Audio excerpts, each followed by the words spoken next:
des frissons quand ça le téléphone. L'émission sur la télé résonne. J'allume une cigarette et m'étonne de me sentir bien dans mes Weston. Les piétons marchent sans regarder. Les pigeons discutent sur les pavés. Ton visage ne veut pas s'effacer. Je n'arriverai pas à m'en séparer.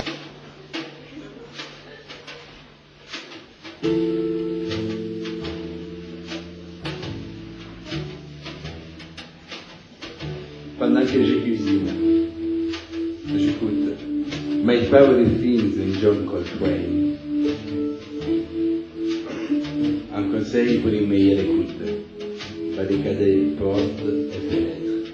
Montez les volumes à fond, fermez les yeux. Coltrane n'émettait pas des sons, mais des soupirs de l'âme, des cris du cœur. Les saxophones commencent lentement. L'ouverture est délicate. La mélodie sublime. Contrebasse et batterie s'unissent pour construire un tapis rythmique, constant, fiable, puissant. Les pianos jouent nerveusement, les doigts courts, rapides, traînent, alors réparent, abandonnent la mélodie, jouent avec les tripes. Les airs de tranquillité, les sons qui sortent du saxophone et s'émenant au piano avec prendre la mélodie de l'ouverture. Le cerveau optique, ce n'est pas pour lui, cœur, sang, estomac.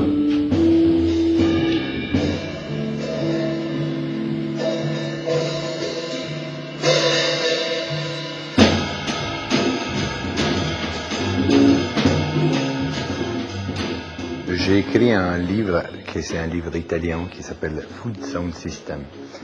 Et il est sorti en février 2006. Et à partir de ça, j'ai conçu un projet multimédial, je l'appelle comme ça, même si la multimédial, ça part de la cuisine. Donc ça commence avec des images de cuisine.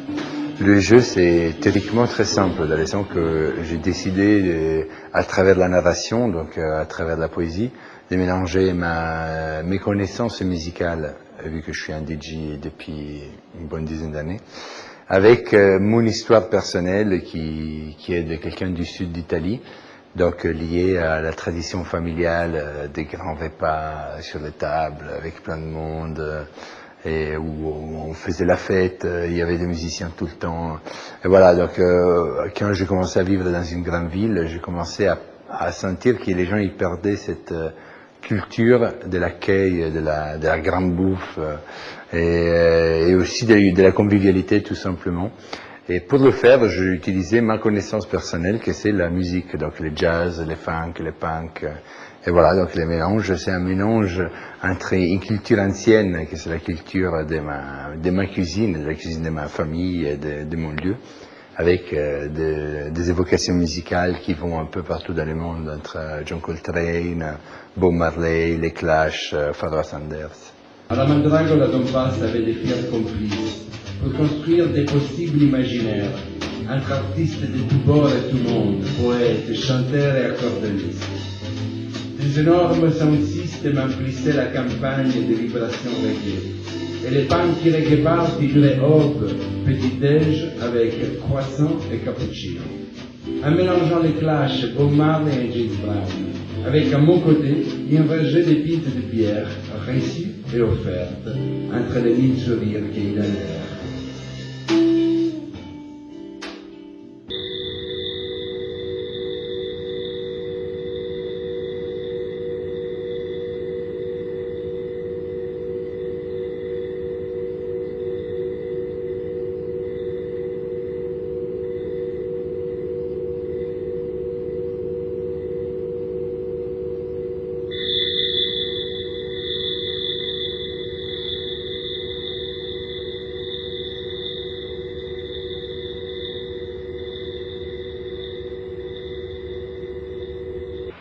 In the beginning, I was working with more analog equipment. I started making electronic music in the early 90s, so around 1990, 1991. And at that time, everything was very analog, and I didn't really feel I could create what I wanted to with it at that time. So I stopped making music until about 1997, and there was all this new digital, laptops and things that I felt like, okay, maybe I can work with this again. So I started making music or sound again, and at the same time I was painting. So a lot of my paintings informed the sound, and the sound informed the paintings. And I was always very interested in silence and interesting sounds. Even as a child, I was very interested in strange electronic sounds. And the earlier work is more, I would say, traditionally minimal, in that there's not a lot going on. There's a lot of silence. But then after a while, I wanted to do something, move it forward, so I started making more drone-related works, which is what I was doing in the early 90s. So revisiting a lot of older works, bringing them back into the computer, reworking them, making new stuff. And yeah, the next couple of works that I'm currently making are kind of a mix of both. So does that answer the question? I think.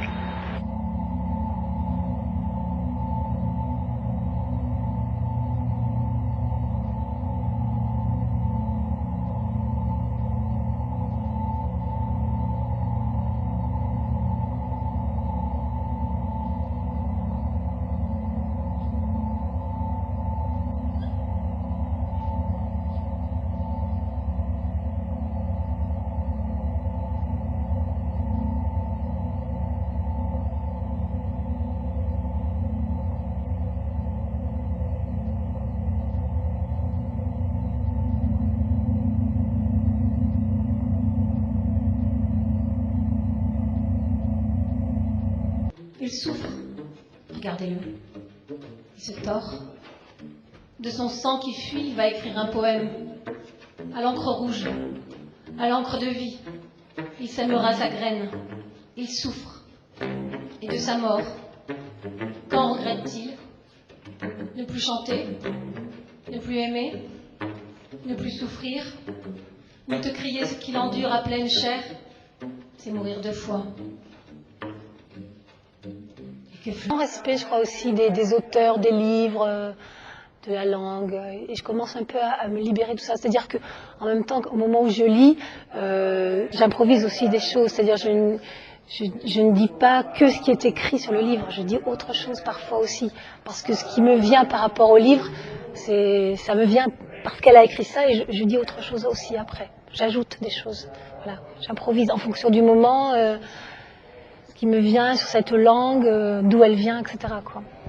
La perro de mon amens, l'estrañer luisis comme l'Espagne, aos mas test, scalerba, aos mas altos tapel, visage qu'elles osent, la paix de mon amens, qu'est une tapissouillante, ma lune claire, mas chispato botos dels, nai pas, cuiato un braço na espalha, e eu te cantarei per un cantico bello, e eu que pauserei, mamma sotto le spalle, e eu baillerei ma carne per tu, bellamente, un bel olio. Je suis dans la chose, je suis dans la lecture.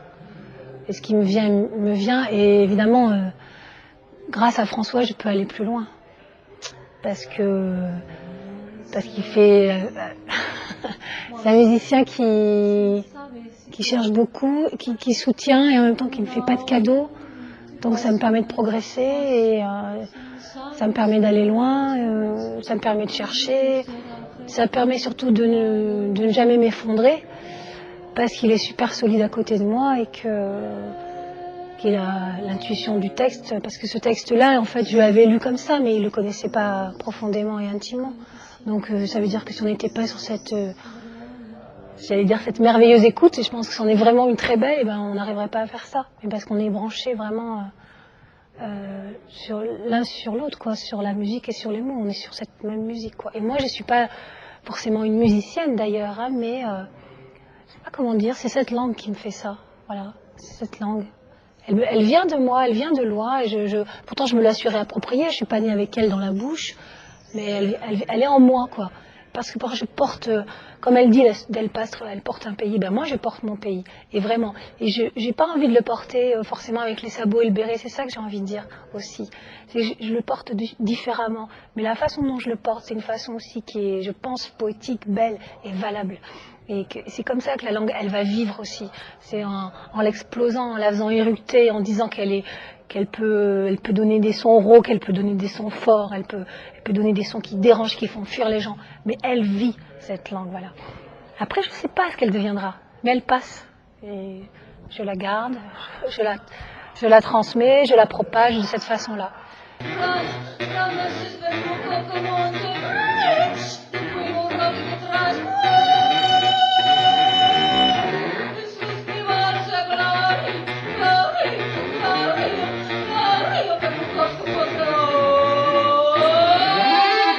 Le soutien peut être à un moment donné efficace, la contradiction peut l'être aussi, tous les systèmes compositionnels, qui soient le contrepoint, le parallélisme, une harmonisation, ou tout ça, sont des systèmes qui peuvent fonctionner comme dans la musique. Moi, j'aborde la chose sur un plan musical, je ne l'aborde pas sur un plan narratif. Je vais vers le narratif, vers la littérature, mais je pars de ma démarche musicale. À charge pour le lecteur, par contre, de musicaliser, lui, d'aller vers la musique dans la manière dont il dit son texte. Donc je répondrai là-dessus sur un plan purement musical. Néanmoins, il se trouve que j'essaye en général d'être attentif au sens du texte, sachant que n'importe quel comédien vous dira qu'un texte peut changer complètement de sens selon la manière dont il est dit. Donc le sens intrinsèque du texte, c'est-à-dire écrit tel qu'en lui-même, les mots tels qu'en eux-mêmes, de toute façon, n'ont qu'un sens très relatif. Donc on revient à la question de la musicalité, à une question d'interprétation. Donc à partir de là, comme avec Isabelle Loubert, on travaille dans un univers d'improvisation, c'est-à-dire qu'on utilise le texte comme une matière au départ, qui peut être malaxable et qui peut être manipulable, et on peut faire ce qu'on veut avec, y compris à des moments trahir la narration et la chronologie dans le texte. À partir de là, on rentre dans un processus d'improvisation qui met en ligne de compte tout ce dont je viens de parler, quoi. Voilà.